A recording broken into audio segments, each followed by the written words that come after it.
Si el pasado te enseñó a sobrevivir, ahora es tiempo de aprender a vivir. Carolina, la mujer de hoy, te da la bienvenida hacia una vida mejor. Ok, estamos listos ya para presentar a nuestra invitada, la licenciada en psicología y coach de vida, Julita Alonso, que está hoy con nosotros para hablar sobre los amigos del autoconocimiento. Julita, buenas tardes, bienvenida a la radio. Hola Carolina, ¿qué tal? ¿Cómo están? Aquí felices de ver que vamos a tener un tema muy bonito, porque yo les digo los secuaces. Ay, los cómplices. ¿Verdad? Hay secuaces del miedo y hay secuaces del amor. Y cuando estamos en una ruta, podemos ver cómo se manifiestan en nosotros, podemos ver cómo manifestamos fuera de nosotros también y atraemos gente vibrando en esa misma nivel de energía, o por el contrario, si estamos en el miedo con sus secuaces, estamos también viviéndolo, en primer lugar, viviéndolo nosotros, y luego pues jalándolo de afuera, porque ya que como por dentro no lo queremos o podemos ver todavía, no hemos desarrollado esa capacidad de verlo, entonces vamos y la vida nos lo presenta como regalo a través de una situación, una relación, una circunstancia que no nos gusta. Así es.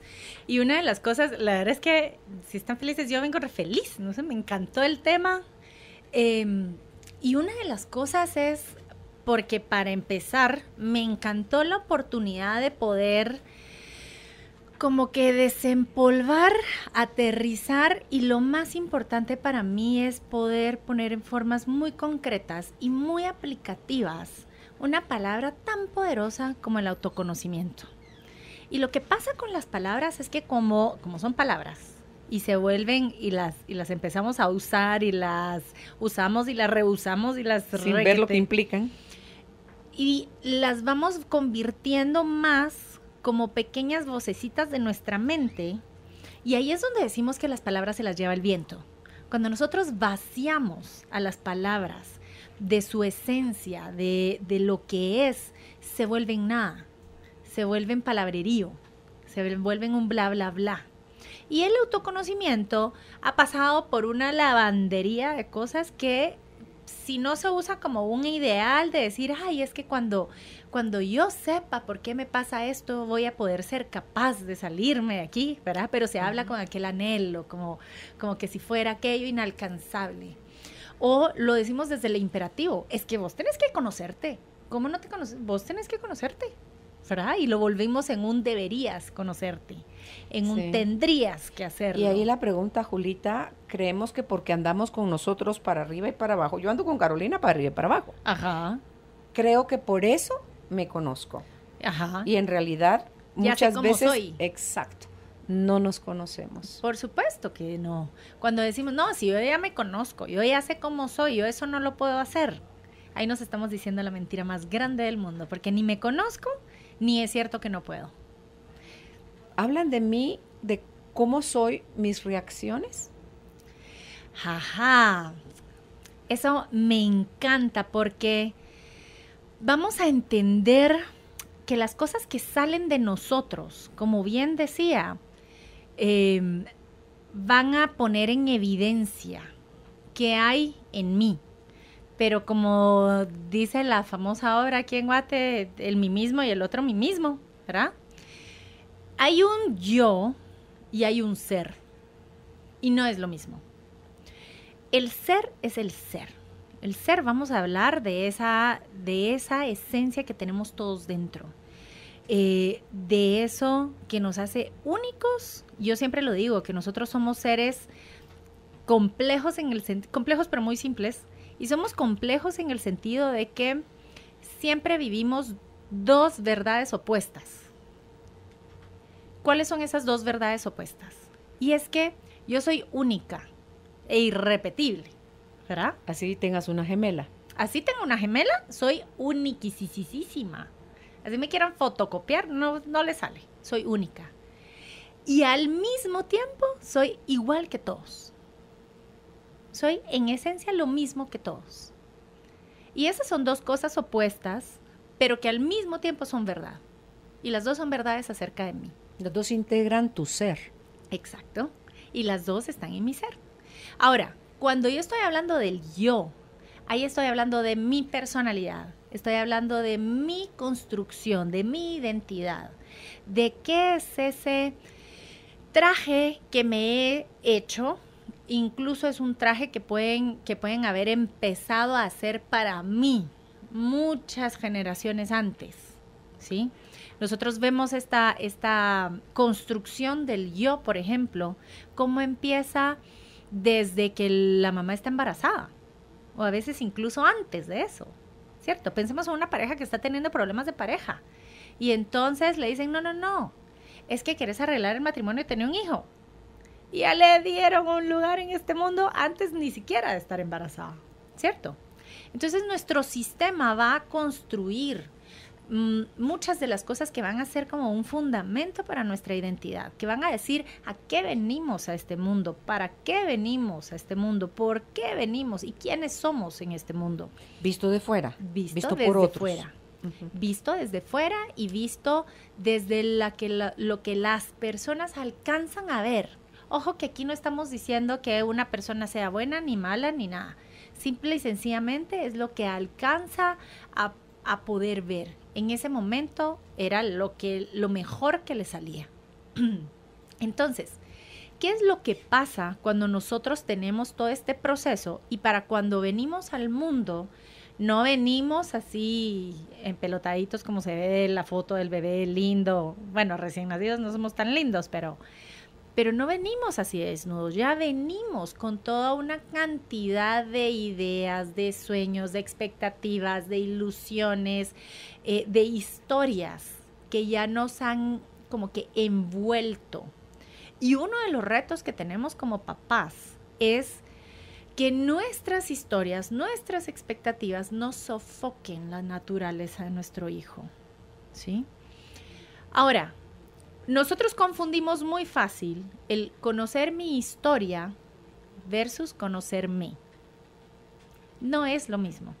Y mira que en eso de la historia, el archivo es grandísimo, es todo lo que vimos, olimos, degustamos, escuchamos, sentimos a través de la piel, del tacto, que apenas tenemos acceso a una pequeña porción de ese archivo de la historia. ¿Por qué? Porque vamos a tener como en el consciente dicen que un 5% de aquello que se cargó en nuestros archivos asociado a una emoción. Y sí, mientras más fuerte la emoción, más a flote está la cosa para que nos podamos dar cuenta de eso. Así es. Pero todo lo que está en los archivos, algo tan sencillo, cuando yo tengo mis reuniones de colegio, cuando vamos con mis amigas, que voy a Shela, y te acordás de no sé qué, yo las oigo hablar, dije, Dios santo, ¿yo dónde estaba? Porque cuentan cosas que en mis archivos están literalmente borradas, Julita.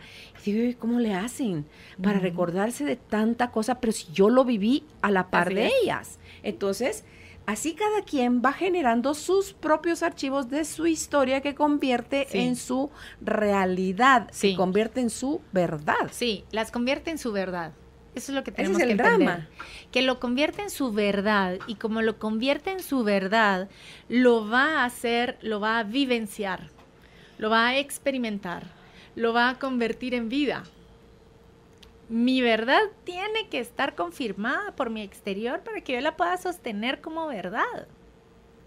¿Sí? No hay otra forma. Si hay algo en el exterior que me lo cuestiona, ya no podría ser mi verdad. Julita, y eso, todo ese background que necesitamos es porque ahí está donde estamos sustentando la vida. Por eso es que porque hay cosas que suceden ahorita en el presente que sin que siquiera seamos conscientes de eso, estamos viendo, estamos escuchando, estamos algo a través de los 5 sentidos, nos vamos hacia el pasado a buscar la referencia, a validar si está en la cajita de positivo, en la cajita de negativo, de me gusta o no, y entonces lo jalo al presente con esa velocidad, y entonces eso me lleva a reaccionar de una manera que a veces digo, ¿pero por qué? Porque después, pues, Dios santo, ¿qué me pasó? Sí, a ver, pero es que, ahí nos vamos a un tema realere que no me va a meter tanto, porque ¿cuál es el reto de cuando creemos que yo soy mi historia? Que entonces me meto a mi file de archivos, y ese file de archivos es un laberinto. Yo puedo perderme en ese file literalmente se me puede pasar la vida tratando de descifrar a través de los archivos cómo alcanzar al ser, ¿sí? Entonces, ¿qué es una de las cosas que ha hecho que hoy por hoy lo vivamos de esa forma? Tendría que ir y hablar de Descartes, ¿verdad? Cuando entró todo este impulso filosófico fuertísimo acerca de la razón y de que todo tenía que seguir una lógica de pienso, luego existo, ¿cierto? Entonces, desde ahí, y estamos hablando ya de siglos, se nos ha enseñado que la buena forma de hacer es si nosotros entendemos bien, si pensamos bien, si somos inteligentes racionalmente, ¿sí? Y entonces tenemos años de aleccionamiento, de adoctrinamiento, de castigar el que no y aplaudir al que sí, y de adiestrarnos, ¿cierto? A depender y a fomentar y a creer que lo único y lo más importante es lo racional. Y es lo que pienso. En aras de vivir bien en una sociedad. En aras de vivir bien en una sociedad, por supuesto. Fue un dato curioso, y con eso me va a quedar, es que a partir de esta introducción al pensamiento, a este pensamiento racional, de repente habían más locos.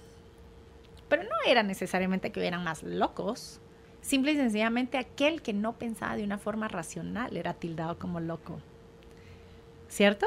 Solo con que no piense como piensas tú, ya lo estás tildando de loco. Sí. Ay, que me voy a tirar en paracaídas. Entonces, estás loca. Estás loca. ¿Sí? Entonces, ¿qué es lo que pasa con esto? Y ojo, que yo sé que hay de manicomios a manicomios, pero si nos vamos a los manicomios de esa época, eran una tortura viviente. Era el peor lugar que podía haber, ¿cierto? Entre que si lobotomías y que mil cosas, estoy hablando muy textual, era una tortura, ¿sí? Tenían el permiso de, en aras de curarme, torturarme, ¿cierto? Entonces, ¿cómo les explico que si esas eran mis opciones, yo prefería ser bien inteligentita y bien racional para que no me fueran a meter ahí? Todo mi sentido de sobrevivencia me diría, no chula, tenés que pensar bien, ¿cierto? Entonces, y si no bien, repetir como loro lo que otros decían que era bien. Bueno, y ahí nos vamos a toda otra discusión, qué es bien y qué es mal, y bien para quién, y bien desde dónde. ¿Qué es lo que pasa? Que esto fue generando no solo un peso tan grande a toda la parte racional, que poco a poco y hoy por hoy nos sentimos aplastados por tanto conocimiento. Nos ha dejado de ser un conocimiento que está a servicio de la humanidad, y en cambio la humanidad se pone al servicio de este conocimiento, del conocimiento racional.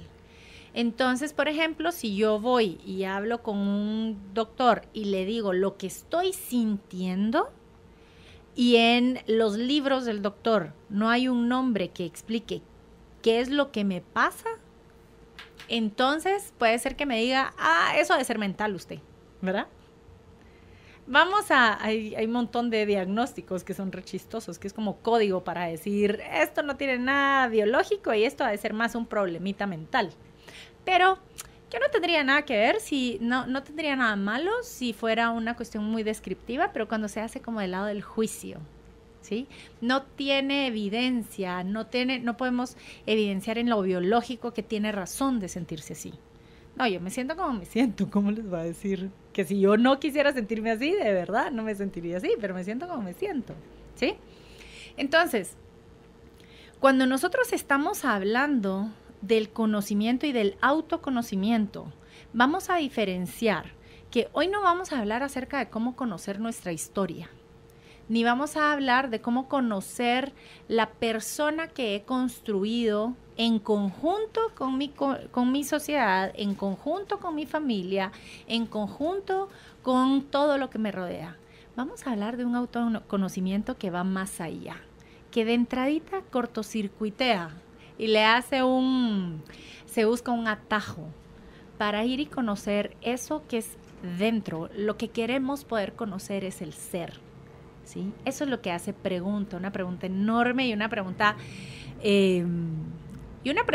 que Espero que las palabras no puedan responderla nunca, porque entonces quiere decir que vamos a poder seguir conociendo y metiéndonos en esa aventura. Hay una frase que a mí me gusta mucho que dice, si el conocimiento es poder, el autoconocimiento es en esencia el auténtico empoderamiento. Sí, porque para mí el conocimiento, sí, es que es bien diferente, Julita. Hace un ratito al escucharte anoté aquí en mi papelito, por ejemplo, la información, que es todo lo que vemos, escuchamos, percibimos, toda esa información que creemos, por ejemplo, lo que vemos en el colegio, en la universidad, toda esa información bien aplicada se traduce a conocimiento. Sí. El conocimiento, si lo pones en práctica, si lo experimentas, si es tu herramienta, lo pasas a sabiduría, sí, el siguiente nivel. Luego, la sabiduría te sirve para aumentar tu conciencia. Conciencia con S, sí, conciencia. Y que esa conciencia está a tu servicio para trascender, para evolucionar. Entonces, porque si nos quedamos solo en el conocimiento intelectual, sí, somos como libros, llenos, sí, de letras, de palabras, de conceptos, sí, que no va a pasar nada, que es lo que suele pasar, a lo que dijo Einstein, que era locura, que seguíamos haciendo las mismas cosas esperando resultados diferentes, es porque cuando creemos tener conocimiento, entonces, yo ya, como yo sí sé eso y tú no lo sabes, entonces, mira, aquí es como vamos a hacer las cosas. No. Ajá. Entonces, cuando sucede eso, resulta que no estoy más que lleno de información, porque, sí, no aplico el, sí, conocimiento para que se convierta en sabiduría. Cuando tú te acercas a una persona a la que consideras sabia, alguien que ha aprendido de sus experiencias, no es alguien que tiene mucha información, sino alguien que ha aprendido de su vivencia, que ha crecido de su vivencia, que puede decir, sí, eso fue muy duro, pero me ayudó a transformarme en tal y cual cosa. Entonces, tú vas a escuchar a esta persona con todos tus sentidos y vas a darle crédito a lo que te está diciendo y te vas a atrever a poner en práctica. Sí, pero digamos que hay una diferencia que es muy linda y es que de repente hay cosas que las escuchamos y nos hacen sentido y hay cosas que las entendemos y decimos, sí, ¿verdad? Luego hay otras cosas y esta es una de las definiciones que usa Oprah para decir los aha moments. Escuchamos cosas y dentro de nosotros sabemos que es verdad. Hay un knowing, hay un el corazón saber, me hace ratatatatatatatata, que uno solo siente como el que ¿va? Sí, como sí, que algo tocó dentro de mí que muchas veces mi cabeza no logra explicar, pero que tu ser te dice que sí. Dentro de mí hay un suspiro que se da porque al fin logré escuchar las palabras que nombran eso. Y hoy veo una diferencia, Julita, que bajas de lo racional, o sea, de lo mental. Yo le pongo otro lugar que es el corazón, sí, y que eso es lo intuitivo. Sí. Entonces, cuando tú sabes que sabes, pero no sabes cómo sabes, pero todo tu ser te dice que sí, que es cierto. Entonces, allí es donde vienen los momentos, los aha moments, ¿verdad? Donde tú dices, wow, o sea, qué chilero. Así. Entonces, ahí te conviertes en sabio, ahí tienes la oportunidad de hacer cambios. Y eso es lo lindo de esto, porque cuando tenemos esos aha moments, esos momentos de verdad, esos momentos de certeza, es que no viene de fuera, hay algo dentro de nosotros. Tu ser. Sí, y entonces entendemos que es cierto cuando dice, todas las respuestas están dentro de ti. ¿Cierto? Todas las respuestas están dentro de ti. Simple y sencillamente no has logrado conectar con ellas, no has logrado tocarlas, no has logrado entrar en contacto con ellas. La pregunta que a mí me encanta hacer es, ¿qué nos separa? ¿Qué es lo que no nos permite entrar en contacto? ¿Sabes qué se me ocurre pensar ahorita ante tu pregunta? Si yo entro a querer racionalizar algo con un por qué versus con un para qué. Sí. Me va a dar dos respuestas abismalmente diferentes. Sí. Y el para qué me acerca más a la verdad, del constructo que yo tengo dentro que me limita o que me impulsa a trascender. Sí.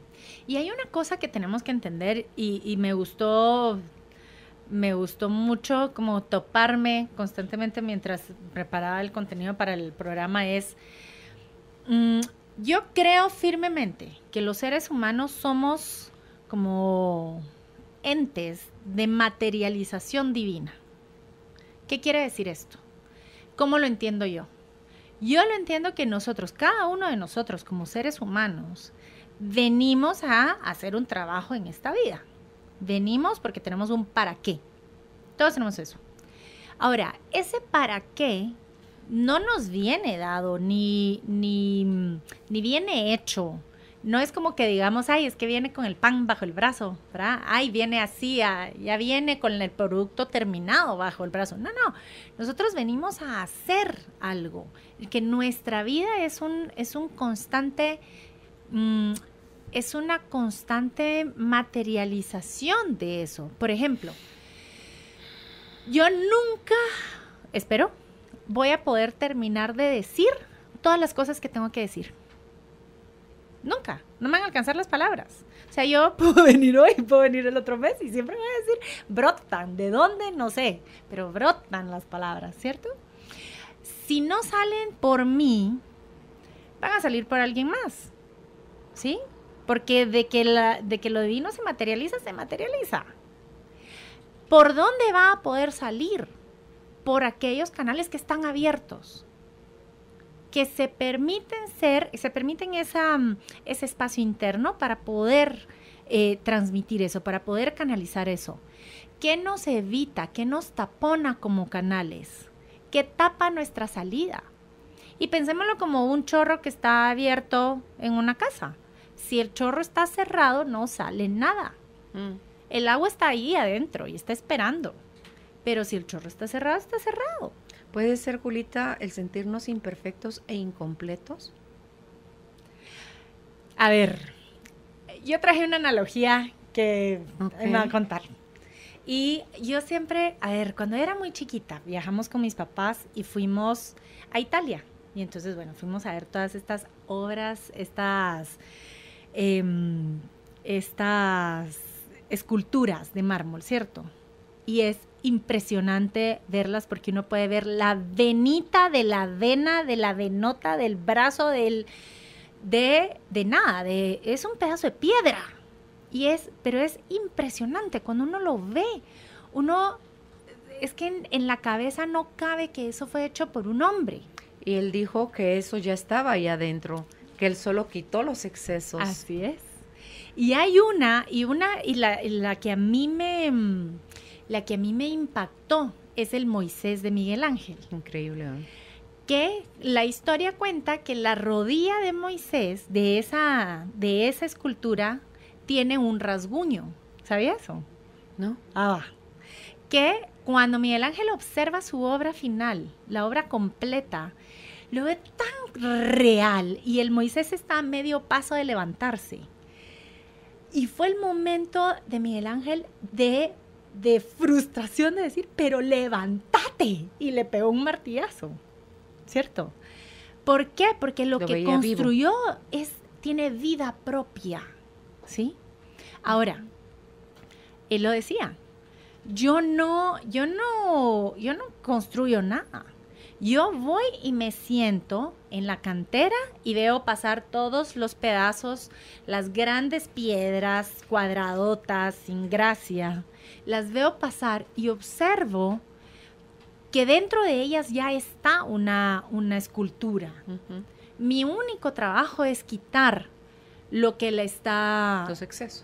excesos que tiene. Lo único que yo tengo que hacer es quitar lo que me está separando a mí de poder observar lo que ya está adentro. Para mí el autoconocimiento es eso. Es la práctica que nos permite desarrollar esa capacidad de construirnos a nosotros mismos como obras de arte. ¿Sí? Como obras maestras. Mi vida es mi obra maestra. Ese es el único trabajo que tengo, ¿cierto? Hacer conmigo, hacer en mí. Esa es mi obra maestra. Y uno conoce gente. Y uno ha observado gente que ha hecho de su vida obras maestras, ¿sí? Y es tan poderoso que me conmueve solo de pensar en las personas que he conocido. Uno de ellos para mí fue mi papá, por ejemplo. Él hizo de su vida un testimonio y una obra maestra, con los martillazos que pudo y con todo, pero ahí es donde uno se da cuenta que el poder que nosotros traemos como personas trasciende la vida de nuestros cuerpos y trasciende las historias que nosotros venimos a vivir. Y tú decías hace un rato, Julita, esto de el ser, que todos nacimos con un propósito. Sí. Y yo pensé, es cierto, ¿cuál es nuestro propósito general en cada uno de nosotros? Creo, es lo que he querido yo creer hasta ahorita, es amar. Ajá.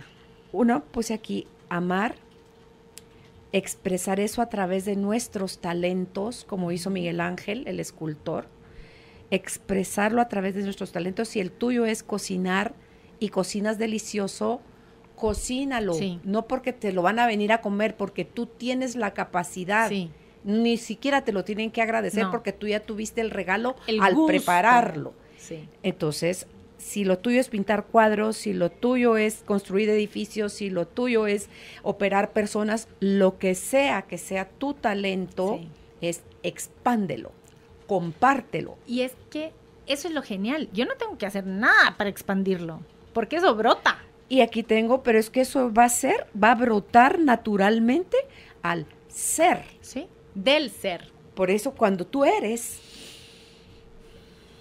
pero ahí está el detalle, dijo Cantinflas, que nosotros, Julita, desde ese traje que mencionabas al principio, que nos ponen desde siquiera antes nacer, ay, es una niña, clases de ballet, clases de aquí, clases de allá, es un hombre, le va al tal equipo, o sea, ya venimos con todo ese constructo en amor, voy a señalar entre comillas, de nuestro entorno para nosotros, porque quieren desde el nivel en el que están lo mejor para nosotros. Sí. Entonces, pienso yo, en ese traje, que no es uno, sino que son muchos trajes los que nos ponemos, sí. Los famosos arquetipos, sí. Son todas esas máscaras que vamos adquiriendo en la medida que vamos dejando de ser, sí. Nosotros mismos. Entonces nos empezamos a convertir en personas extrañas a nosotros mismos, así es, ajenas a nosotros mismos, porque ya yo expresar mi opinión, ya yo expresar mi sentir, ya yo pedir o comunicar, resulta que lo hago desde un espacio donde en realidad lo que estoy buscando es aprobación, sí. Pertenecer, sí. Una carita feliz, un chequecito, una estrellita, sí. En la frente, como les hacemos a los niños cuando sí. Están en el kinder. Así entonces llega triste porque, ¿qué te pasó, mi amor? Es que a todos mis amiguitos les pusieron y a mí no carita me pusieron. Y a mí no. Es que, ¿qué pasó, mi amor? ¿Por qué? Es que hice tal y cual cosa. Ah, bueno, pues ves, está relacionado a eso. Pero ahí vamos minándonos desde la interpretación que le damos a otros, porque a lo mejor la maestra no lo hizo de mala onda. No. Lo hizo, este es el premio de los que lo hicieron bien. La invitación es, hazlo tú también, mi amor, para que puedas llevarte también tu estrellita mañana. Va, pero ahí es el punto, porque hay dos cosas. Número uno, que me encantaría hablar de una vez y dejar ese, es, hay un estudio que muestra que es igual de sufriente para las personas sacar siempre 100 y tener todo bien, que las personas que sacaban malas notas y que no le iba bien.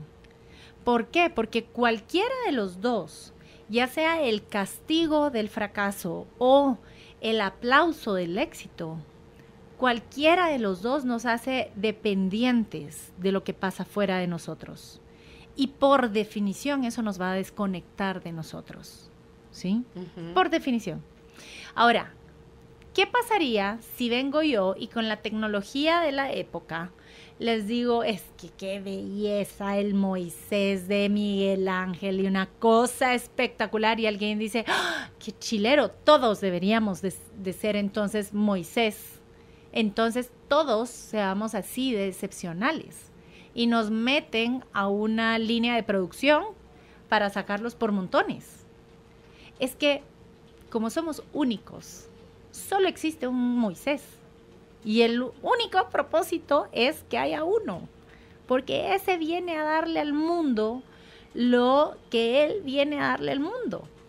Hay una Julita en el mundo, no hay más. Algunos dirán gracias a Dios, ¿va? Sí, solo hay una, les prometo. No se van a topar con otra como yo, se los prometo, ¿va? Entonces, ¿por qué?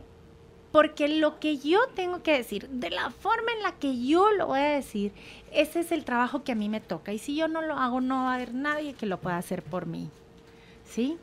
Entonces, vamos a hablar una de las cosas, porque hay una de las cosas que se hace mucho el obstáculo, es que tenemos una tendencia a querer las cosas para ayer y quererlas perfectas. Entonces pensamos y nos juzgamos que si no estoy haciendo bien, que si yo ya no aprendí en el colegio a hacer las cosas bien, ya voy tarde. Qué cleto y qué menso que no lo aprendí. O sea, ¿cómo así que sos un adulto de 18 años y no sabes qué vas a hacer de tu vida si ya lo deberías de estar haciendo? Y escuchemos la mentira garrafal que está ahí. A los 18 años a la madre, yo había miles de cosas que todavía no podía hacer y ni me imaginaba, ¿cierto?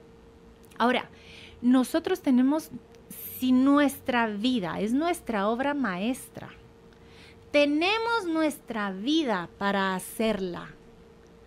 No tendría por qué estar hecha a los 18, no tendría por qué estar hecha a los 25, no tendríamos que volvernos fábricas de otras obritas maestras antes de los 30 porque si no nos dejó el tren.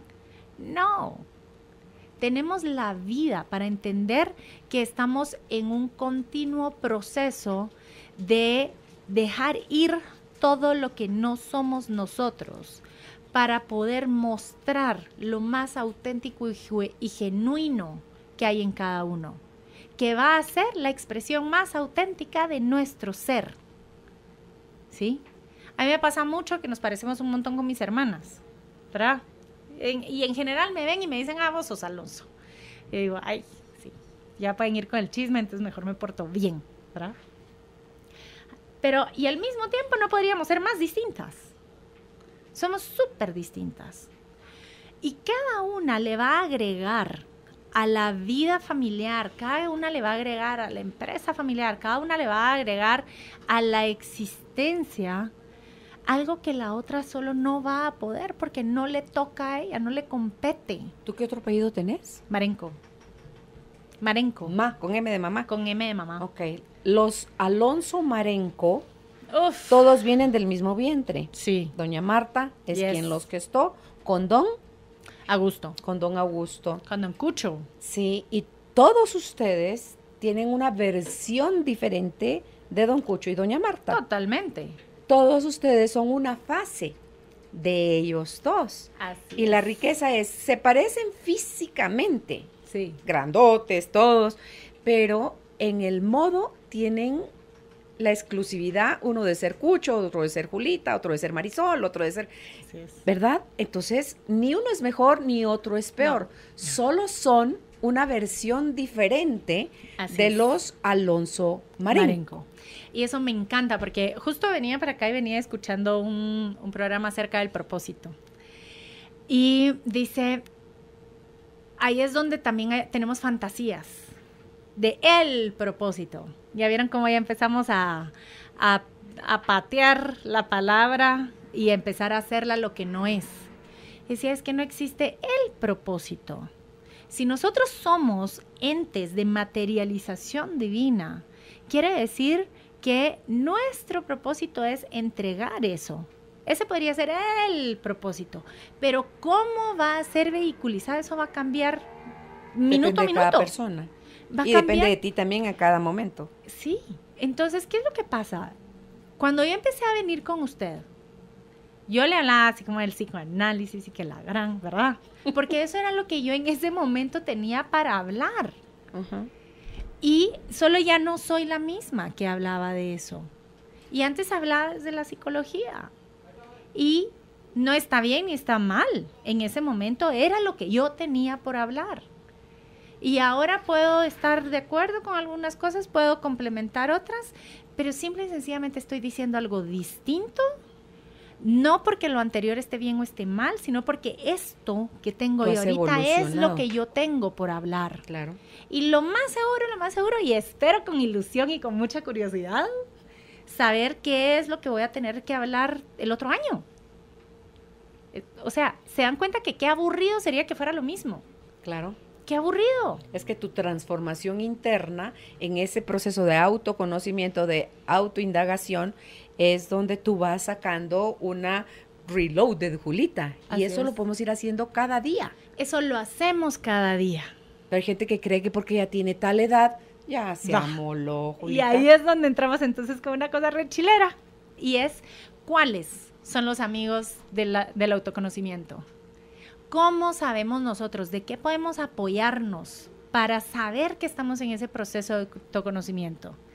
Y créanlo o no, hablábamos hoy que uno de esos amigos es el sufrimiento. Hay 3. A tu servicio.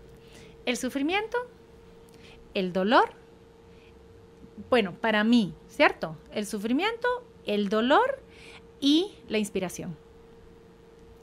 Y para mí estos 3 funcionan como en estas distintas 3 etapas de la escultura, del proceso de hacer evidente la figura de la escultura. Entonces, cuando hablamos del sufrimiento, vamos a hablar que es un amigo de mi proceso de autoconocimiento porque me está haciendo evidente a qué le estoy poniendo resistencia. Por eso sufrimos. Por eso sufrimos. Por la resistencia. Así es. Porque no aceptamos. Pero cuando yo estoy hablando que cuando yo sufro es cuando yo me siento cargada, cuando yo me siento atrapada, cuando yo me siento... A ver, ¿en qué momento sufro yo? Cuando me siento perdida, cuando me siento confundida. Cuando las cosas no salen como uno quiere. Cuando siento esta frustración de que es que por qué si tanto que trabajé para esto, ¿por qué no me siento feliz? Cuando no eres correspondida. Cuando no me dan lo que yo quiero y lo que yo pido y entonces, ¿qué quería? Pues me tengo que quitar 20 centímetros y hacerme más chaparra, ¿verdad? ¿Sí? Cuando todo eso me hace sufrir a mí. Todas estas cosas que me están diciendo que yo no soy lo que espera el entorno de mí.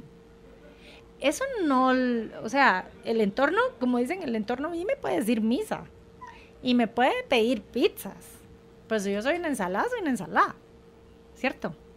Y el entorno va a pedir muchísimo lo que el colectivo pida. El problema es que usualmente lo que el colectivo pide, lo pide desde la inconsciencia. Sí, lo pide desde el ego. Cómprate esto y entonces así vas a ser feliz. Si sos más flaca, entonces sí te van a caer más hombres. Si tenés los 3 hijos, que es un mate de risa, a mí me da mucha risa cuando hacen estudios de marketing, 3.2 hijos, no hay 3.2, ¿verdad? Pero las estadísticas y los números dicen cosas que solo no son humanas, ¿cierto? Reducimos a la humanidad a los números. Y eso, simple y sencillamente, no es que lo hagamos nosotros, lo hace nuestra mente, ¿sí? Y mientras más alimentamos todas estas promesas de una vida mejor, de que va a ser mejor cuando tengamos, cuando tengamos carros que vuelen, porque entonces ya no vamos a tener tráfico, nos hace despegarnos del aquí y del ahora e irnos a vivir algo que puede ser que en un futuro exista, pues qué chilero sería, pero solo sé que ahorita no. Ese no es mi presente. Mi presente es que si yo salgo en carro ahorita, lo más seguro es que si me toque un poco de tráfico. Eso no quiere decir que no pueda ser feliz y que no pueda disfrutar este momento y que este no sea el momento más valioso de mi vida. Claro que lo es y es el único que tengo. No tengo ningún otro, ¿cierto? Entonces, cuando nosotros estamos hablando del sufrimiento, nos está funcionando como una señal, como una luz que nos está mostrando aquí, mira, aquí. ¿Ya te resististe? Aquí te estás resistiendo. ¿Qué pasaría si la escultura se resistiera a perder lo que tiene que dejar ir? No saldría. No saldría. No aparecería. No aparece. Entonces, por algo nos sentimos estancados, nos sentimos atrapados, nos sentimos en estos lugares de profunda soledad y oscuridad, en el que creemos que tenemos que ser alguien que no somos nosotros. Que cuando abrimos y cerramos los ojos y nos vemos en el espejo, no reconocemos a eso en lo que nos hemos convertido. Porque algo dentro de nosotros, que jamás se apaga, siempre sabe la verdad. Yo sé cuando estoy siendo auténtica y yo sé cuando no lo estoy siendo. Sí, lo sabemos. Por supuesto que lo sabemos. Pero nos encanta hacernos de la vista gorda. Lo que pasa es que podemos ser honestos acerca de mi inautenticidad. Y yo sé que ahorita esto puede ser un poquito confuso eso. ¿Cómo así? ¿Y qué tiene que ver la honestidad y la autenticidad? Todo. Todo. Ojo, yo no puedo ser auténtico si no soy honesto. Pero sí puedo ser honesto aunque no sea auténtico. Ok, descríbelo. A ver, cuando yo estoy hablando de autenticidad, por definición, quiere decir que muestra, expresa de lo que está hecho. O sea, al ser yo mismo. Al ser es yo. otra forma de decirlo. Así es. O sea, ser auténtico es ser yo misma, sin máscaras. Así es. Okay, ¿Sí? okay. Ahora, ser honesto es poder reconocer lo que está haciendo en ese momento. Es no taparlo. Así que yo, por ejemplo, puedo tener miedo. Y un miedo que no me permite ser auténtica. Y puedo ser honesta acerca de mi miedo. Tengo miedo. Tengo miedo. Okay. Esto no lo puedo hacer porque tengo miedo. Y en el caso de cuando uno lo reconoce, en el caso de esa, la emoción del miedo, ajá, ahí el miedo se hace más chiquito. Ahí el miedo solo se hace con más reconocerlo. chiquito. Estoy triste. Así es. Estoy enojada. Estoy triste, estoy enojada, estoy ilusionada. ¿Sí? Uh-huh. Y esto es una de las cosas que hablábamos antes de entrar, ¿sí? ¿Por qué aprendimos, Julita, a negar tanto, a ser tan deshonestos en cuanto a reconocer nuestra emocionalidad? Hay un Creative Mornings que lo hizo Marco Antonio Antil, espero decir bien su nombre, que me encantó, y él hablaba de honestidad.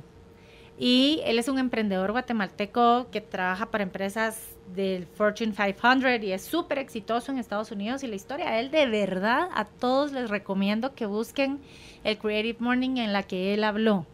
Fue genial. Judith, ¿será que lo podemos buscar, porfa? Como para compartirlo en nuestro Facebook. Y hablando de compartir, tenemos el contenido que nos está dando Julita. Si lo quieren desde ya, pídanselo a Judith al 55 11 98 90 con la palabra contenido o descarguen el link en el Facebook. Entonces, él habla que honestidad quiere decir identidad. Y entonces, él viene y dice, es que nosotros no nos preguntemos cómo ser honestos.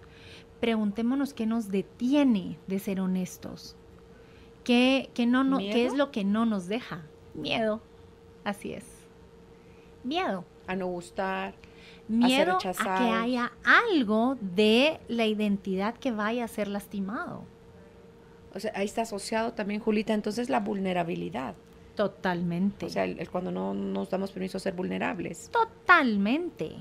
Es que, ojo, cuando yo estoy diciendo, y ahí vale la pena que limpiemos un poco las palabras, porque vulnerabilidad, de una forma muy coloquial, la tenemos relacionada con debilidad, ¿verdad? Y no significa con eso. Débil, con... Alguien vulnerable es alguien súper frágil, al que todo el mundo le puede hacer con cuidadito, todo, con pincitas, va a ser chilloncito, sí, ¿verdad? Sí. O va a ser reactivo. Entonces, como estoy, me agarraste un momento vulnerable, por eso te menté la madre. No. Eso es reactivo, no. Eso es porque tenemos contaminada la palabra vulnerabilidad con algo lastimable. Pero ojo, que lo único lastimable es el ego. Y el ego es... El ser no se lastima. El ser no se no se modifica. No se permea con nada. El ser no se lastima. El ser es el diamante que yo le puedo hacer y le puedo puyar y que no le va a pasar nada. ¿Se recuerda que en el cafecito yo les contaba que me había tomado unas fotos? ¿Verdad? Uh-huh. Geniales fotos. Y las vio divinas, me encantaron. Sí, guapísimas. Y con la historia que yo les he contado, una de las cosas que a mí me da un pavor, yo le tenía muchísimo tirria a las cámaras, ¿cierto? Detestaba que me tomaran fotos, a la gran. Y es que yo sufría con las fotos, sufría que me tomaran las fotos, sufría verme en las fotos, sufría que subieran fotos, sufría con las benditas fotos, ¿verdad? Entonces a mí me ponían una cámara enfrente y era como, ¿verdad? Y había gente muy linda que me decía, pero ¿y por qué? Si soy re fotogénica, no me importa un pepino. O sea, ustedes pueden ver cosas lindas, pero mis ojos, que estaban tan cargados de juicio, y digamos que en esencia, para resumir todos los juicios que yo tenía, era, no deberías verte como te ves. ¿Cómo así? No deberías verte como te ves. Deberías verte más flaca, deberías verte más estilizada. En pocas palabras es, no te estás aceptando. Ajá, total. O sea, bueno, como no te aceptas, todo lo ves mal. Así es. Ok. ¿Sí? Ok. ¿Sí? Entonces, no me dolía, porque que tomen una foto no duele, ¿verdad? No duele, ni se siente. Pero me dolía terrible mis juicios. Todo lo que te ibas a decir de ti al verte en la foto. Y Dios guarde, alguien fuera a hacer un comentario acerca de la foto. Que no fuera bonito. Que no fuera bonito. Y más. Expandía 90,000. Ahora, en estas fotos yo les contaba que tenía muy poquitas cosas que me separaran de la cámara, ¿verdad? Y hubo un momento en el que literalmente nada me separaba de la cámara y todo podía haber sido juzgable. No tenía con qué esconder, pero ni la más mínima lonja que me sale, ¿cierto? No podía esconder nada. Y en ese momento en el que ya no había nada, no tenía con qué defenderme, no me quedó únicamente más que aceptar. Y en ese momento, es que lo repito y lo vuelvo a sentir así, me di cuenta que el ser, mi ser, no sufre absolutamente nada con el juicio. El que parece babosa con sal es mi ego. Es el que viene y quiere seguir hablando de cómo debería haber estado más flaca para esas fotos. El que viene y quiere seguir hablando que es que, ¿qué va a decir la gente? De que hay esta tan creída que se toma fotos, ¿verdad? En ese momento en el que no había nada más que poder observar todos los juicios que estaban alrededor, se esfuman. Y cuando todo eso se esfuma, puedes ver tu belleza. Yo les decía, y de verdad que es bien chistoso, yo sé lo que voy a decir ahorita, pero hay una foto en la que se me miraba un montón de celulitis en la pierna. Un montón, bastante. No le puedo explicar de ahí para acá lo sexy que se me hace mi celulitis ahora. ¿Y cómo ella va a ir desapareciendo solita porque ya te amigaste con ella? Pues si desaparece o no desaparece, la verdad es que no afecta. Pero es simple y sencillamente poder verlo por lo que es. No ver la pierna y decir, no debería tener celulitis. ¡Va! ¿Que cuántas mujeres no hemos pasado diciéndonos eso? No debería tener estrías. A la madre. Después de un hijo, tengo un montón. ¿Cierto? Y hay un poder, mi palabra de este año fue unapologetical, que es sin pedir disculpas. ¿Quién te atreverías a hacer si sabes que no vas a tener que disculparte por atreverte a hacer? Serías más honesta, sería más amorosa, más paciente, más generosa, más... Claro. Y ojo, eso no se alcanza si no es siendo vulnerable. Pero se dan cuenta la templanza que se puede vivir cuando uno acuerpa la vulnerabilidad. Es que no hay sensibilidad, entre comillas. No duelen los juicios. Solo no duelen porque se desvanecen. Hagan de cuenta que fueran flechas que me tiran, juicios que me tiran, que no logran alcanzarme porque se desvanecen.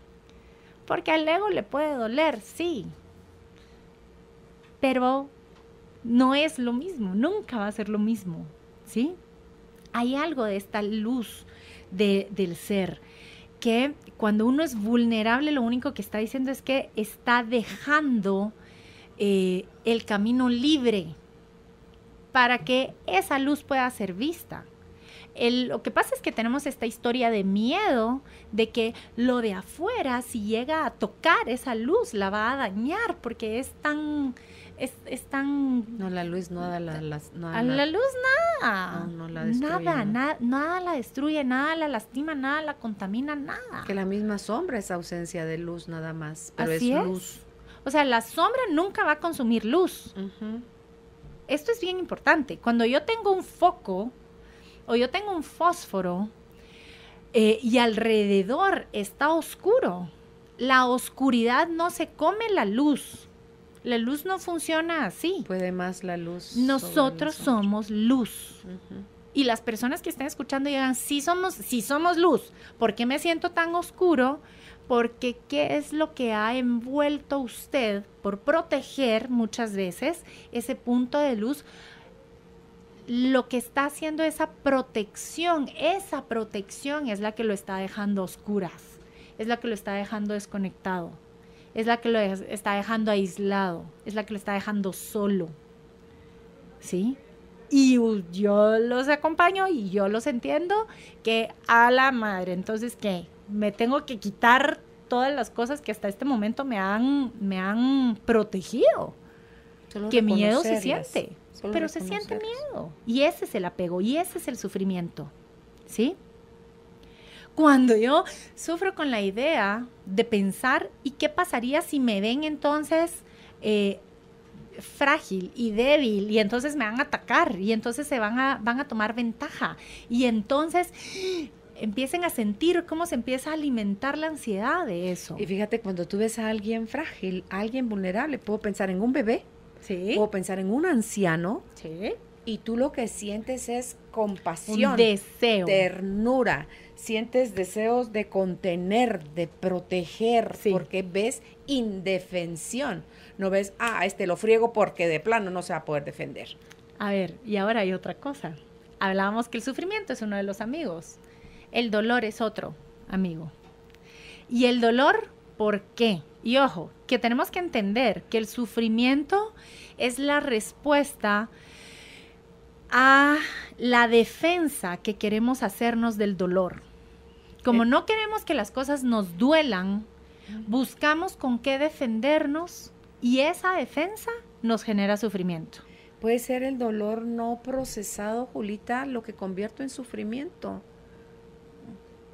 Es la defensa ante el dolor. ¿Por qué?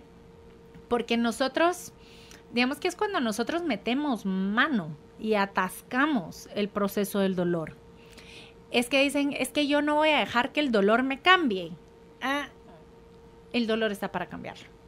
El dolor es la expresión del cambio, ¿sí? Cuando uno es adolescente y está creciendo, le duelen las rodillas, le duelen todas las articulaciones y todos los huesos. ¿Por qué? Porque el cuerpo está creciendo, ¿sí? Y hay una frase que la estuve a buscar y no la pude encontrar, pero, por ejemplo, ¿cómo es que se llama Robbins, el coach? Tony Robbins. Él dice, el dolor es el mayor motivador. O sea, basta con que una situación te duela lo suficiente para saber que ahí no regresas. ¿Sí? Por un lado, o lo aprovechas y creces como un trampolín. Por eso, o sea, es que, y él lo describe muy bien en los procesos de cambio, y él habla de cómo la defensa ante el dolor es el obstáculo número 1 que nosotros ponemos para nuestro desarrollo personal. Porque entonces pasamos más tiempo queriendo construir barreras para no sentir dolor y usando tiempo y energía y recursos para defendernos de eso, en lugar de usar ese tiempo, energía y recursos para propulsarnos a partir de eso. Entonces, cuando nosotros tenemos el dolor, al ser humano el dolor nos mueve, ¿sí? El auténtico dolor me mueve. El dolor de los otros me conmueve.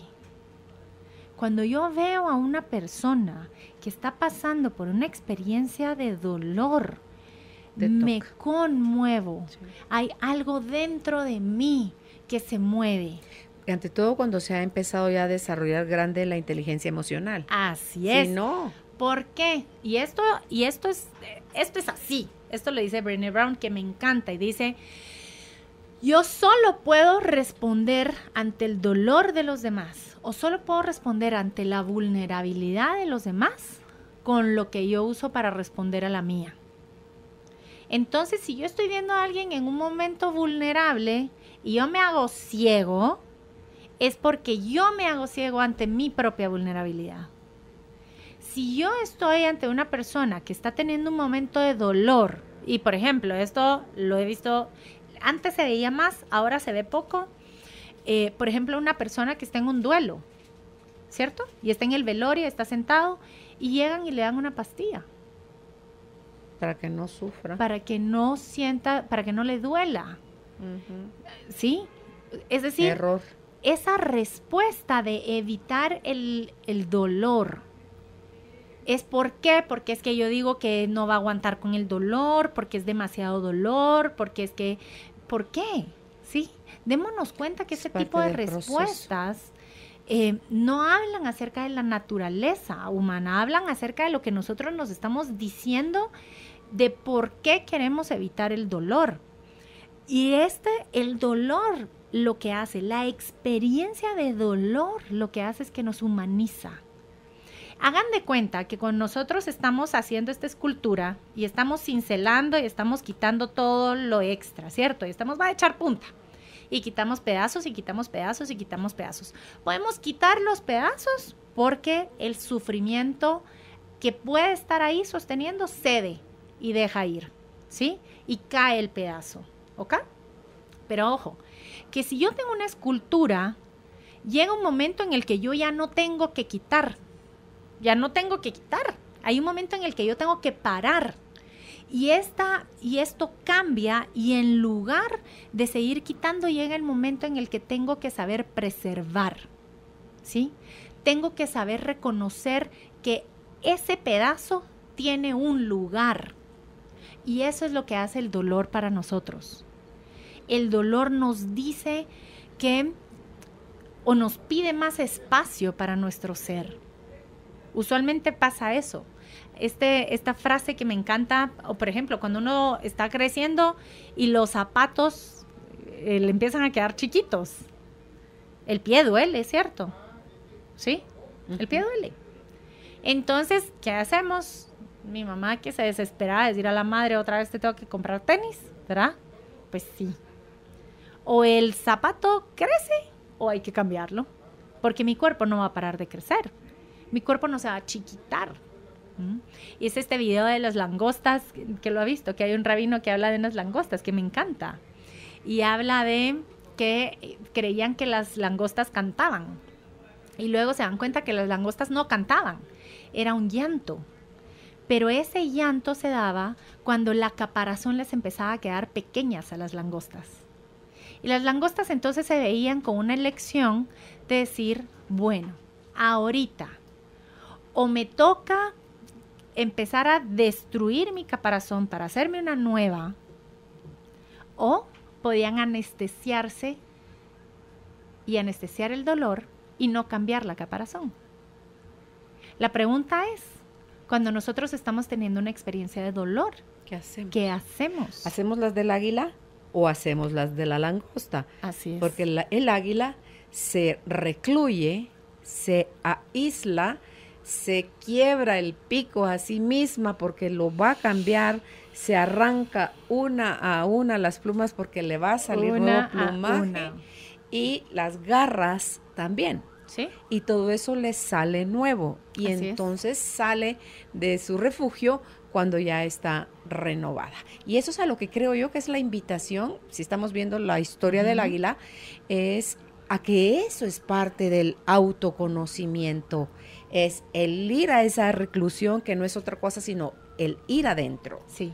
El ir y poco a poco y con una mirada más amorosa revisar qué partes de nuestra historia que al día de hoy le hemos dado muchísimo peso, que son las que nos están definiendo, aunque así sea súper doloroso. ¿Por qué? Porque lo que queremos es seguir siendo víctimas, lo que queremos es seguir, porque el víctima lo que quiere es tener la razón. Sí. Porque lo que queremos es seguir esperando que otros afuera sean los que hagan cambios. Dice Enrique Orbera, Judith me compartió un video de él que se llama De víctima a maestro.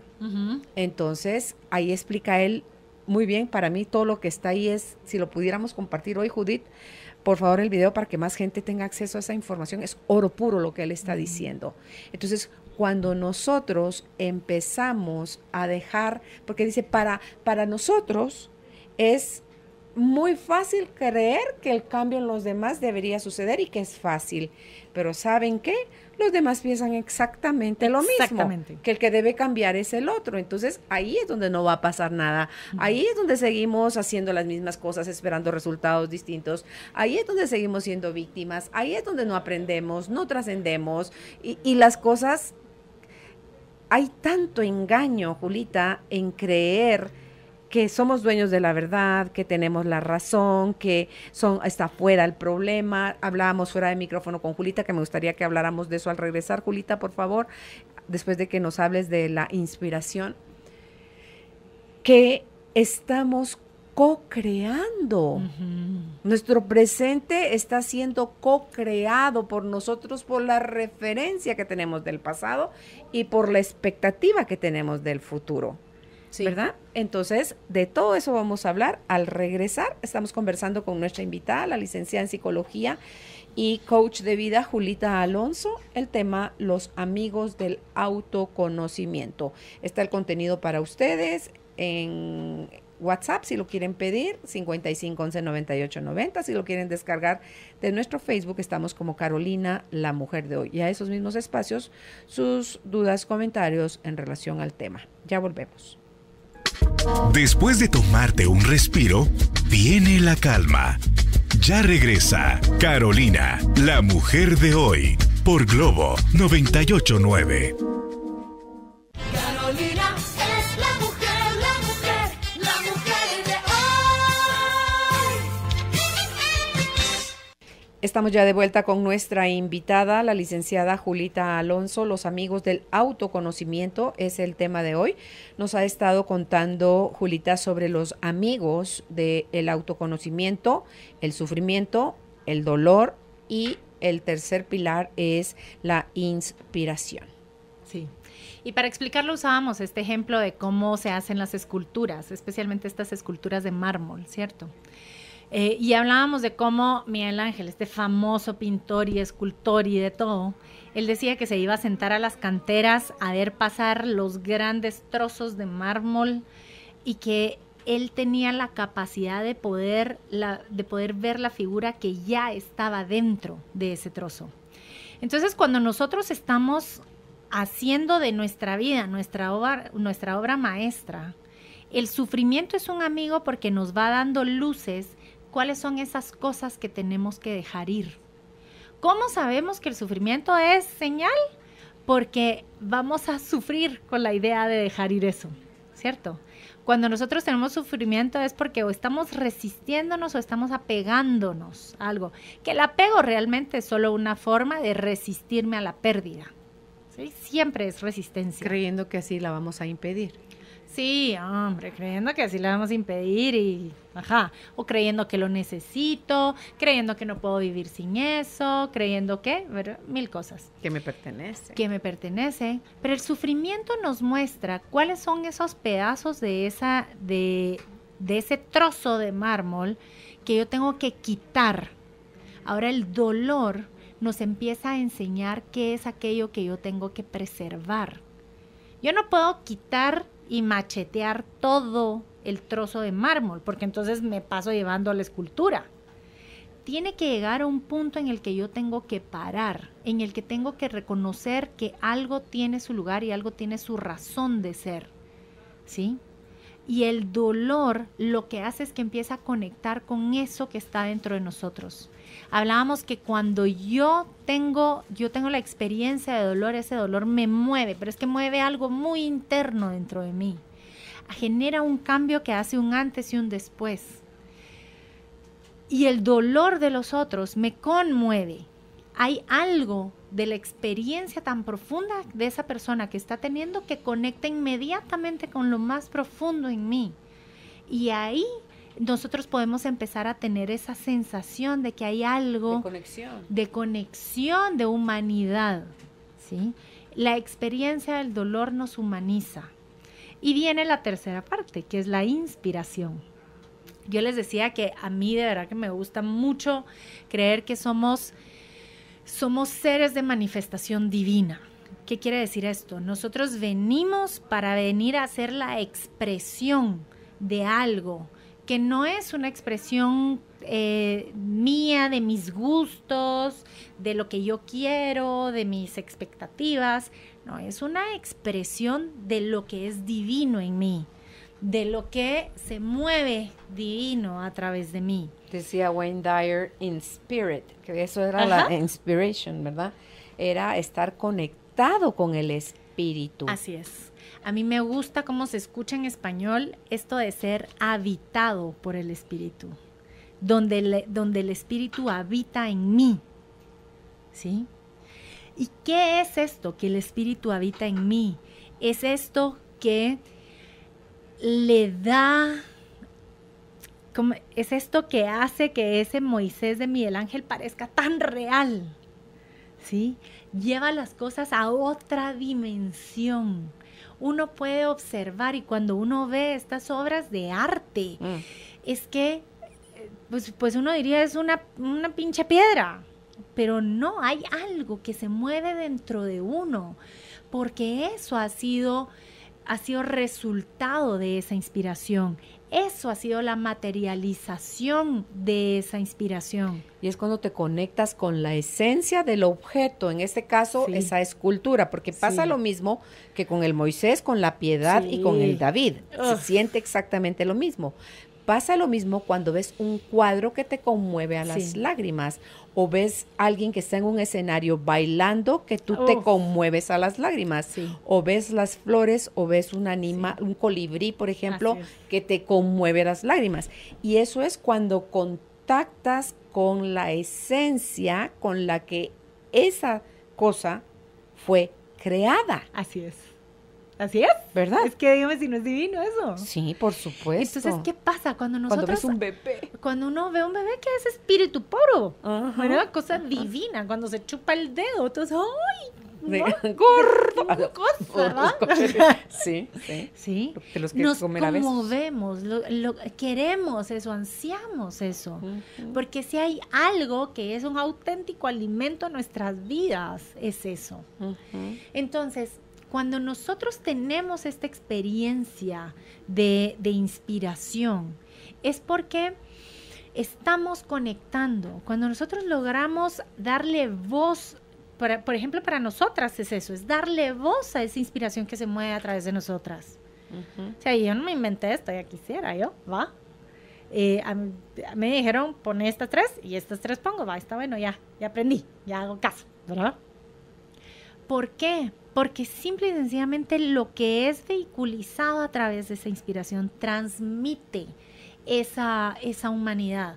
Nosotros podemos tener esa experiencia de humanidad con un árbol, podemos tenerla con una escultura de piedra, podemos tenerla con una mascota, podemos tenerlo, no tenemos, la conciencia no tiene exclusividad en el ser humano, porque todo lo que existe en este mundo es una materialización de conciencia. Punto. No somos cosas distintas los seres humanos de los animales, por ejemplo. Y por eso es que se dice que una auténtica práctica de kindness, de amabilidad, bondad, de conexión, es saber que yo no tengo por qué tratar mal a un perro, por ejemplo, ¿cierto? Es reconocer que la vida de un perro no vale menos que la mía. Y es reconocer que la vida de un árbol no vale menos que la mía. Y si se dan cuenta, todo nuestro mundo sí actúa así.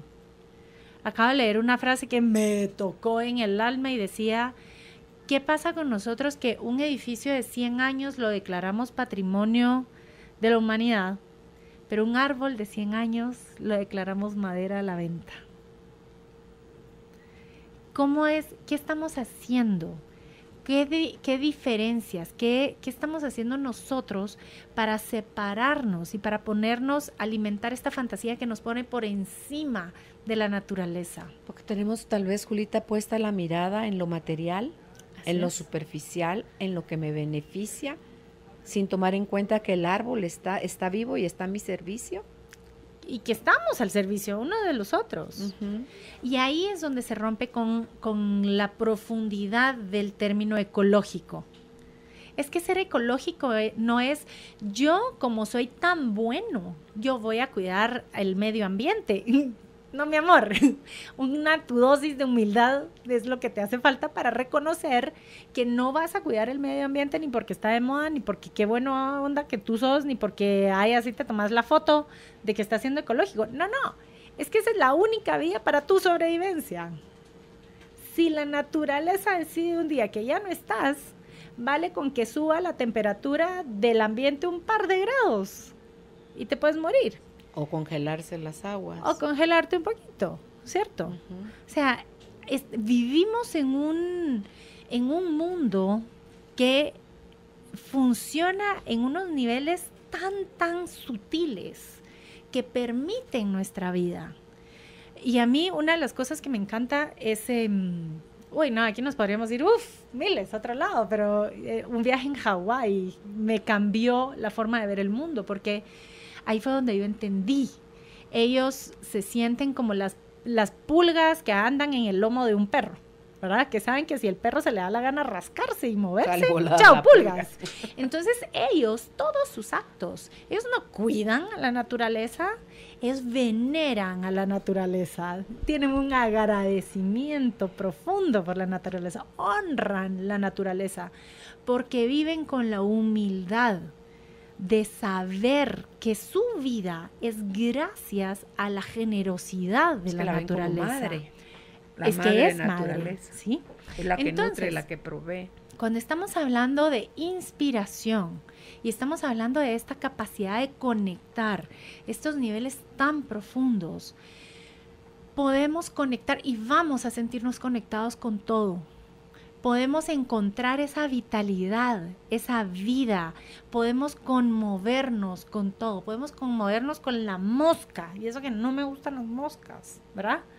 Podemos conmovernos y podemos maravillarnos, podemos dejar que la experiencia de las cosas más pequeñas y más sutiles nos cambie por completo, ¿sí? Y cuando estamos así, estamos teniendo esta capacidad de poder observar no solo lo que pasa a nuestro alrededor, sino qué pasa con nosotros. Y hay una parte de este autoconocimiento que es que cuando nosotros, lo pueden ver en el contenido que les mandé, hay 3 técnicas o 3 ejercicios que se pueden poner en práctica todos los días para poder volvernos maestros en esta técnica de trabajar en nosotros. Y una es el observamiento, la observación, la auténtica observación, la capacidad de cuestionar y la última es el distanciamiento. Y cuando nosotros tenemos la capacidad de observar y de cuestionar, lo que esto quiere decir es que yo tengo la capacidad de ver la vida que está sucediendo alrededor mío, pero puedo verla por lo que auténticamente es. Y hay un buen termómetro, creo, Julita, es observar tus reacciones. Ah, sí. Porque eso es obvio el resultado de tus pensamientos. Sí. Pero ojo, que cuando yo estoy observando algo, no estoy mirando, ni estoy viendo, ¿sí? Cuando yo estoy observando, es cuando yo me abro de la forma más auténtica al momento presente, ¿sí? Es cuando yo puedo observar, cuando yo me voy a abrir a percibir lo que está alrededor mío sin etiqueta, ¿sí? Y eso como que entre que muy ya lo sabía o puede ser como, ay, ¿cómo se hace eso? Qué raro. Es que ponemos tantas etiquetas que ni nos damos cuenta. Ya es en súper automático. Pero a veces lo hacemos sin siquiera saber que lo estamos haciendo. Siempre lo hacemos sin siquiera saber. Todo el tiempo lo hacemos sin siquiera saber. Ahora, ¿para qué nos sirve la observación y para qué nos sirve el cuestionamiento? Esto nos sirve para poder entender que entre la realidad que me rodea y mi experiencia de realidad, lo que está en medio de eso son todos mis juicios y mis interpretaciones, ¿sí? Y estos juicios e interpretaciones determinan cómo reacciono yo ante la realidad, ¿sí? Y qué es lo que sale de mí, qué es lo que yo aporto a la realidad, ¿sí? Cuando tenemos esta herramienta del distanciamiento, yo tengo la capacidad de tomar una perspectiva, de alejarme y poder ver desde otro lado lo que está pasando, lo que yo digo acerca de lo que está pasando y lo que yo creo acerca de lo que está pasando. Y también logro autoobservarme y puedo ver quién estoy siendo yo, en quién me convierto yo cuando estoy bajo el efecto de esos juicios y de esas interpretaciones. Es maravilloso. Ese es el momento en el que nosotros tenemos esta capacidad de poder observar y de ser testigos de nuestro verdadero poder personal. Volver a elegir quién quiero ser ante eso que está pasando. No ante lo que yo interpreté, sino ante la realidad. ¿Quién soy yo ante eso que está pasando? Y ese es el poder. O sea, cuando nos damos cuenta que entonces nuestra fantasía de víctima nos dice, es que pobrecito yo, todo alrededor de mí pasa y entonces y yo que lucho, yo que trato, yo que intento, yo que quisiera. Y cuando uno toma esa distancia, el susto que uno se puede llevar a veces es decir, es que la realidad la formo yo. Es que esa realidad que yo estoy viviendo, yo la estoy amoldando, yo la estoy co-creando. Por eso es tan importante que limpiemos los juicios. Porque si yo no he limpiado los juicios, para cuando yo tomo esa distancia, en lugar de conectar con mi poder, en lugar de experimentar ese empoderamiento, lo que siento es una culpa terrible. Me siento culpable, entonces ahí es donde el ego se puede volver muy sofisticado y donde puede utilizar nuestro mayor poder como la mayor arma en contra de nosotros. Fíjate que yo no sé si algún día va a parar la mente humana de dejar de emitir juicios. No. Entonces, mientras los sigamos emitiendo, sírvanos tener consciente que cuando expresamos algo de lo que creemos, de lo que estamos interpretando, es eso, es solo un juicio, que no es ni verdadero ni es falso, es solo una opinión que yo tengo respecto a una situación. Así es. Cuando yo ya me grabo que no es la verdad, sino que solo es algo que opino según como me ha ido en la fiesta, si voy a opinar, entonces dejo de entrar en controversia, en querer dominar, controlar a otros, en dejar de querer tener la razón o de dejar de molestarme, de sentirme ofendido o de sentir atacado. Entonces, ahí es donde la vida se empieza a hacer como más suavecita, más fácil el fluir, Julita. Pero si yo voy a necesitar seguir emitiendo juicios, y fíjate que no sé si lo vamos a poder lograr o no, pero lo que sí creo es que cuando te empiezas a ser consciente que solo es eso, empieza a bajar la necesidad de querer seguir opinando. Totalmente. Entonces ya solo te vuelves un mejor escucha. Así es, y eso es lo que va a pasar. No tienen que desaparecer para que nosotros podamos observarlos, así como observamos, por ejemplo, qué sé yo, voy a regresar con las moscas, que no me gustan, ni los zancudos, tampoco me gustan, pero existen y sé que tienen un propósito en la vida y sé que funcionan también para que haya un balance en todo el ecosistema. Nuestros juicios también. Las etiquetas que nosotros utilizamos y los juicios también tienen un uso para la vida, pero no es lo mismo que los juicios y las etiquetas estén al servicio de las personas, a que las personas nos pongamos al servicio de los juicios. ¿Sí? Ese es el balance que tenemos que retomar. Los juicios, Julita, es lindo darse cuenta uno que lo único que son es una postura mental. Sí. Y dependiendo de en el punto en el que estés parado, así vas a opinar. Así vas a opinar. Si te conviene, vas a opinar positivo. Si no te conviene, lo vas a despotricar. Sí. Pero tiene que ver con tu postura mental. Sí, así es. Y tiene que ver, pero me explico, o sea, sirve como un ordenamiento. Sirve para saber, estoy a favor, estoy en contra. Sirve para saber, si estamos en Guate, lo que está bien es que manejes en el carril derecho, no en el izquierdo, ¿verdad? Si estamos en Inglaterra, son otros 100 pesos. Ahí sí, al izquierdo, por favor, ¿sí? Nos sirve para ordenarnos, pero está al servicio de la humanidad. No tiene por qué hacernos de menos a la humanidad. ¿Me explico? O sea, ahí es donde todo el equilibrio se rompe. Claro, cuando queremos usar los juicios para hacer de menos a la humanidad. A las personas, ¿verdad? A las personas, a los árboles, lo que estábamos hablando, a los animales. Cuando usamos los juicios para hacer de menos, cuando usamos los juicios para hacer categorías que nos separan a nosotros, claro, de nosotros mismos. Que no solo hacer de menos, es a sentirnos de más. Por supuesto, y por eso hablábamos que desde el inicio, o sea, es igual de dañino cuando alguien se queda marcado por los castigos del fracaso que por alguien que se queda marcado por las alabanzas del éxito. Nosotros somos muchísimo más que eso. Y cuando tenemos esta capacidad de entender que podemos observar quiénes estamos siendo y podemos observar el poder, el auténtico poder de co-creación que tenemos de lo que estamos viviendo, es donde aplica la frase de Marianne Williamson: a lo que le tenemos miedo no es a nuestra sombra, es a nuestra luz. Claro, cómo manejar toda esa luz, cómo vivir, cómo expresar, cómo ser toda esa luz. Sí, porque nos han enseñado muchas otras cosas, pero poco nos han enseñado acerca de cómo, a ver, y es que yo creo que aquí viene una cosa bien importante, y es que no tenemos que hacer nada con la luz. Tenemos que ser. Y eso implica que tengo que ser lo que tengo que ser en el momento en que lo tengo que ser, ni antes ni después. Y puede ser, que valga la redundancia de los seres, que lo que yo estoy diciendo en este momento rompa el status quo, ¿verdad? Que lo que yo diga ahorita puede ser que se escuche un poco como a contrapelo, que no case tan bien con lo que se espera de mí, ¿cierto? Y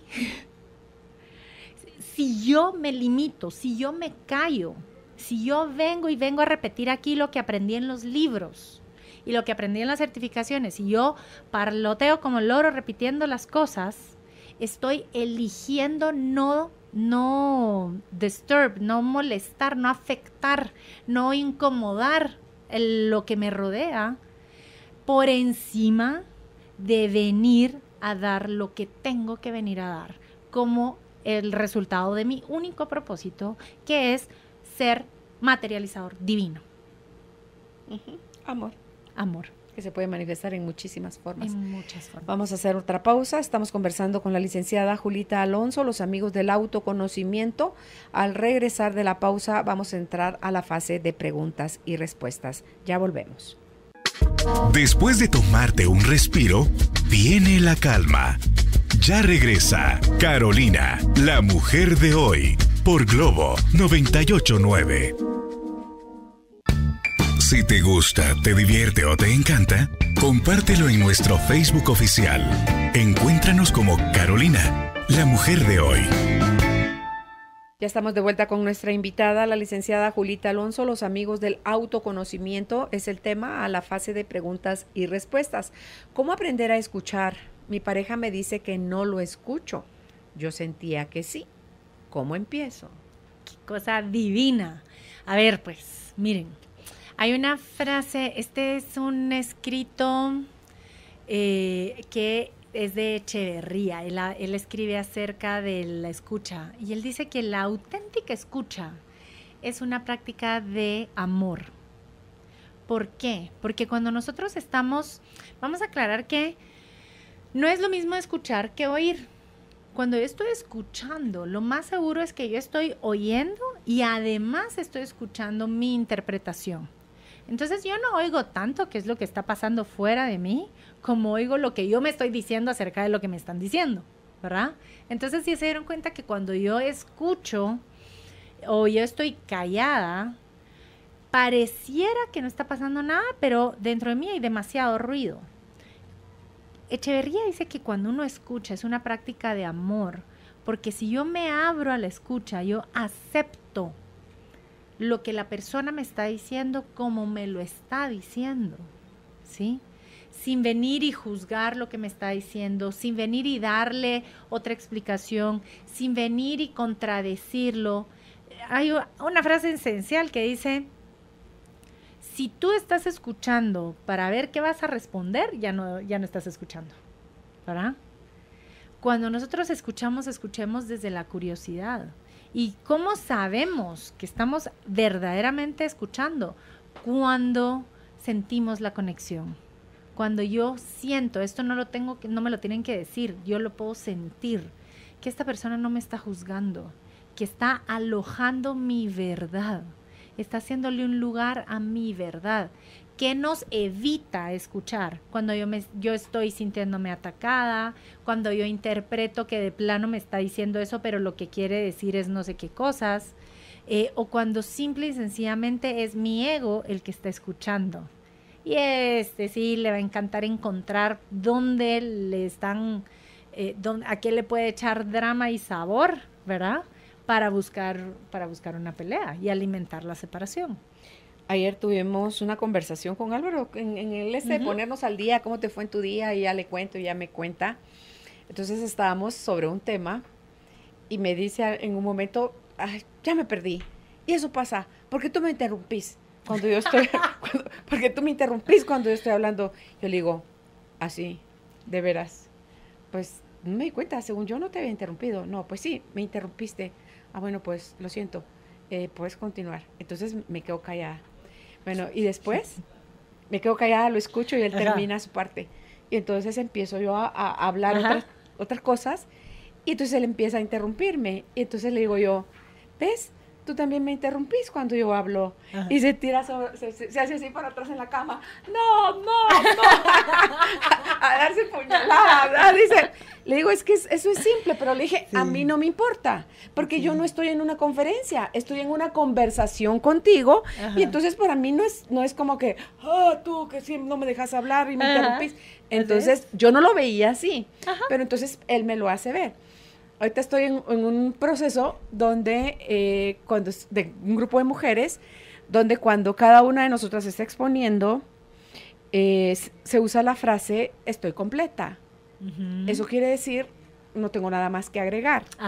¿Verdad? Entonces, cuando tú oyes que la que está hablando dice, estoy completa, pues está la opción de que alguien más pueda empezar a aún compartir. Entonces, a mí eso me pareció genial. Si pudiéramos aplicar ese consejo, no sé, al rato y funciona, porque le digo yo, es que eso es lo lindo de cuando uno lo tiene en sombra, solo lo ves afuera como que fastidio, esta no me deja hablar. Así es. Pero cuando ya le muestro yo que él también me lo hace a mí, entonces digo, no puede ser, pues sí puede ser, solo que a mí no me importa. Sí. Y una cosa que sería linda, porque también que alimenta mucho, que me gustó mucho el ejemplo, es entendamos que somos dos mundos tratando de comunicarnos. Que para una persona algo puede ser súper natural y no tiene por qué ser así de natural para la otra persona. No tiene por qué. Podemos entender, y es que cuando nos quitamos el tendría que, o no debería de molestarle, o sí debería de saber que no tiene que interrumpir, lo que sea. Cuando quitamos eso, tenemos este regalo de desde la curiosidad, preguntarle, cuéntame en qué momento sí te has sentido escuchado. ¿Qué hago yo que te hace sentir escuchado? Tal vez es contradecir, como tú decías hace un rato. Pues yo no sé. Eso que le haga la pregunta al marido, a ver que le conteste y que nos cuente después. Y obsérvese usted cada que usted interrumpe qué es lo que está diciendo cuando usted está emitiendo su opinión. Sepamos que cuando le estamos prestando nosotros ese espacio de escucha al ser, la conexión va a surgir. Sí, cuando hay escucha generosa, hay una comunicación de corazón a corazón, y entonces es donde la gente se encuentra diciendo, ay, yo, ¿y por qué le estoy contando todo hablando de esto?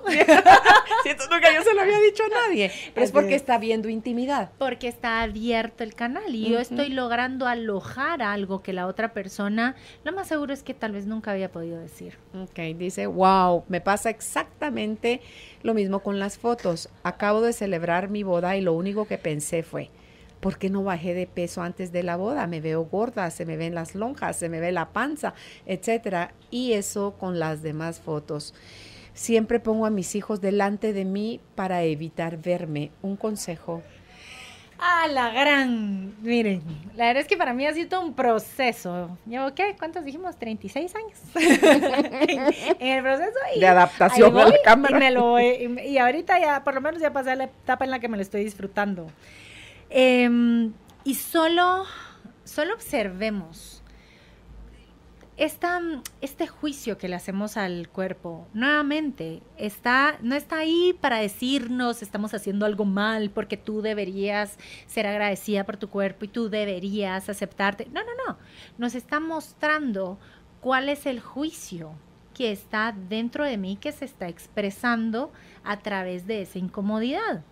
El ejemplo que yo les decía, para mí, porque incluso el fin de semana yo hablaba con una amiga que ella tiene un trastorno alimenticio y hablábamos de cuando yo tuve un trastorno alimenticio y ella me decía, ¿y alguna vez volviste a vomitar? Le digo, no, eso no, pero es que el vómito simple y sencillamente era lo que yo hacía a partir de lo que sí me toca lidiar todavía, y es la no aceptación de mi cuerpo. O sea, con lo que sí me toca lidiar es que yo debería ser siempre más flaca. Y ha sido de todos los niveles de flaco, pero ese es el virus, digamos, que está en mis pensamientos. Y es mi práctica mental. Esa es mi práctica de todos los días. ¿Cómo aprendo a dejar ir ese pensamiento? ¿Cómo aprendo a no sentirme, a no sentir que tiene que ver conmigo ese pensamiento? Los pensamientos gordos que tenemos, ¿verdad? Los pensamientos que deberían de ya ponerse a dieta mis pensamientos. Eso claro. Sí, por favor, ¿verdad? Y otra cosa, ser honestos, Julita, cuando de verdad las cosas como nos comportamos ante la comida nos acercan o nos alejan de ese ser delgado que decimos querer ser. Sí, es que ahí es donde nos damos cuenta que si tuviera un propósito, ya lo habríamos alcanzado. Pero es que el propósito es simple y sencillamente mantenernos en ese estado de sufrimiento, en ese estado de no aceptación, en ese estado de alimentar el pensamiento de que tengo que hacer algo para cambiar. Y ese cambiar puede ser, tengo que bajar de peso, pero ya bajé de peso, y luego va a ser, no, pero es que tengo que quitar la celulitis, entonces tengo que quitar entonces no, pero es que después tengo que hacer las estrías, y luego si no hacer la flacidez, las arrugas, las canas, a la madre, o sea, no para nunca, pues, ¿verdad? Cuando la aceptación la podemos tener en este instante y no depende de absolutamente nada. Y una de las cosas que es mi ejercicio mental, y eso es lo que te puedo compartir, es que cuando estoy viéndome ante las fotos y viene toda esta avalancha de pensamientos, las observo, y este es un consejo que saqué de Neville, de los libros de Neville, y es poder reconocer ese juicio que estoy poniéndole yo a la foto e imaginarme en mi cabeza que yo estoy diciendo como que si fuera uno de esos cassettes viejos de video o de música, de los cassettes, y que uno le podía dar para atrás un rewind y volver a correr, y rewind y volver a correr. Esa es una técnica de PNL. Entonces, cuando yo estoy escuchando y puedo prestar atención y hacer evidente el juicio de qué gorda que te ves, hago como que regresar el cassette y digo, gracias por mi cuerpo. Y lo vuelvo a regresar y repito el qué gorda que te ves y le vuelvo a pasar encima y le digo, gracias a mis estrías por mi hijo. y regreso, y entonces cada que nosotros vamos como regresando sobre ese juicio, lo vamos dañando, entre comillas, así como hacíamos con los cassettes de música que nos decían, no lo regreses así porque vas a dañar el audio, ¿sí? Exactamente lo mismo puede pasar ahí. Ahí nosotros vamos como limpiando el volumen que le ponemos a los juicios que hacemos acerca de nuestro cuerpo. Algo que a mí me ha parecido genial aprender, Julita, es entender que nada tiene significado. Nada significa nada, excepto el significado que yo le doy. Exacto, así es. De ahí nada tiene significado. Tu cuerpo es tu cuerpo. A mí me mataba de la risa porque una de las fotos había una que se me podía ver algo que, ¿verdad? Entonces me dice la fotógrafa, ay, pero se te va a ver. Le digo, mueve el brazo porque si no se te va a ver lo que no se tiene que ver. Le digo, pero es que si no se me va a ver la lonja, ¿va? Y estaba más preocupada porque se me fuera la lonja que la otra cosa. Y ahí fue donde yo me di cuenta, nada significa nada. O sea, realmente mi resistencia, mi miedo, mi cuento no tenía nada que ver con mi cuerpo, ni tenía que ver con lo que fueran a decir los demás. De lo que yo me estaba previniendo, de lo que me estaba cuidando, era de mí misma. Del mí mismo, cuando fuera la foto, fuera a decir, ¡ah, la lonja! ¿Va? Si los demás lo dicen, la verdad es que me puede importar un pepino, pero si lo digo yo, ahí es donde duele. Y esa es la invitación a observar. Sí. Y a la última pregunta dice, gracias por este programa, me está abriendo a la realidad. Me quedé sin empleo ayer y esto me sirve de mucho para volver a empezar. Soy chef y quiero agrandar mi pequeño negocio ya que tengo equipo industrial, pero tengo miedo de no poder. Gracias, bendiciones. ¿Dónde está el miedo? ¿Le recomendarías ahí algún libro de Neville Goddard? ¡Ay, puchis! De Neville, un montón, ahí hay un montón. Honestamente, antes de leer a Neville, yo recomendaría leer a Wayne Dyer. ¿Cuál de ellos? Con todos los libros que tiene Wayne Dyer. Creo que no puede ir mal el que encuentre. El que encuentre. Y si no puede leer a Neville Goddard o a Wayne Dyer, que lea El arte de conocerte de Alejandra Llamas. Ese me gusta mucho como para una introducción. Es chiquito, es muy amigable, está muy bien ordenado, descrito, con conceptos y diagramas que lo hacen entendible. Ahora, Neville es uno de los que dice, y esto me encanta, y me dice, porque yo les voy a contar que Neville me habla, no son mentiras, pero sí me habla. Yo lo siento, así como que me habla, platicamos, él y yo cada vez que leo un libro de él. Y él dice, es que el auténtico, cuando el pintor está pintando, cuando está ejerciendo su arte, cuando está ejerciendo su maestría, él pinta, no es pintor. Cuando el cocinero está ejerciendo su arte, él cocina, no es chef. La ventaja que tenemos las personas que tenemos un oficio, que hacemos algo en lo que podemos volvernos, en los que podemos desarrollar una maestría, una capacidad a través de la repetición y de la práctica, y de la repetición y de la práctica, es que sabemos que el secreto de lo que nosotros hacemos está en cómo lo hacemos nosotros. Está en mi hacer, no en mi decirme ser, no está en mi título. Habemos millones de psicólogas y algo así de coaches, ¿sí? Pero yo en este momento no soy ni la una ni la otra. Yo estoy hablando, yo estoy transmitiendo. ¿Qué título me correspondería por eso? Saber, porque ni soy ni comunicadora ni ser Julita. Pero estoy hablando, estoy transmitiendo. Si va a levantar su negocio, no se preocupe de nada más que cuando esté cocinando, conéctese. Sea que cada una de las cosas que prepare, que pique, que cocine, sea esa manifestación de inspiración divina en él. Eso es lo único. A mí me llamaron algunas cosas la atención de esta declaración que ella hace a través de su nota. Soy chef y quiero agrandar mi pequeño negocio. Ahí van 2 juicios ya.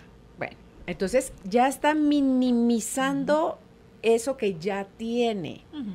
Imagínese, ya tiene el equipo industrial. Sé de otra persona cercana a mí que añora tener eso que usted tiene. Supuesto. Y usted lo está minimizando al declararlo su pequeño negocio. Y ojo, que aquí hay otra cosa. No tiene miedo de su poder.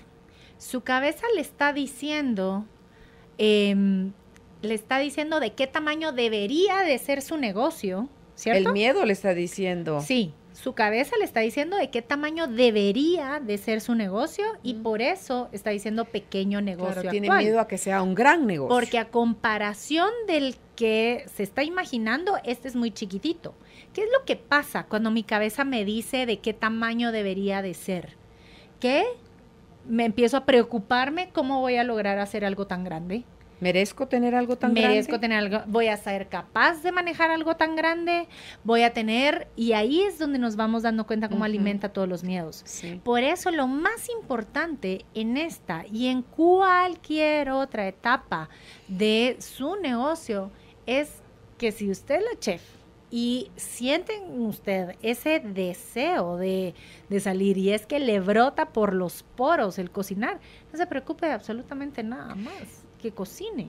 Cuando usted dice que se quedó sin empleo y que eso le sirve de mucho para volver a empezar no es algo rascuache, no es algo, ay Dios mío, solo los losers tienen que estar empezando a cada de rato. cero, ajá. No, No empezar es pérdida. es la nueva oportunidad que usted se está dando Sí. de expresarse desde lo más grande que usted tiene ya, ese don, esa habilidad que tiene de cocinar, Julita, y de, ¿cómo se llama?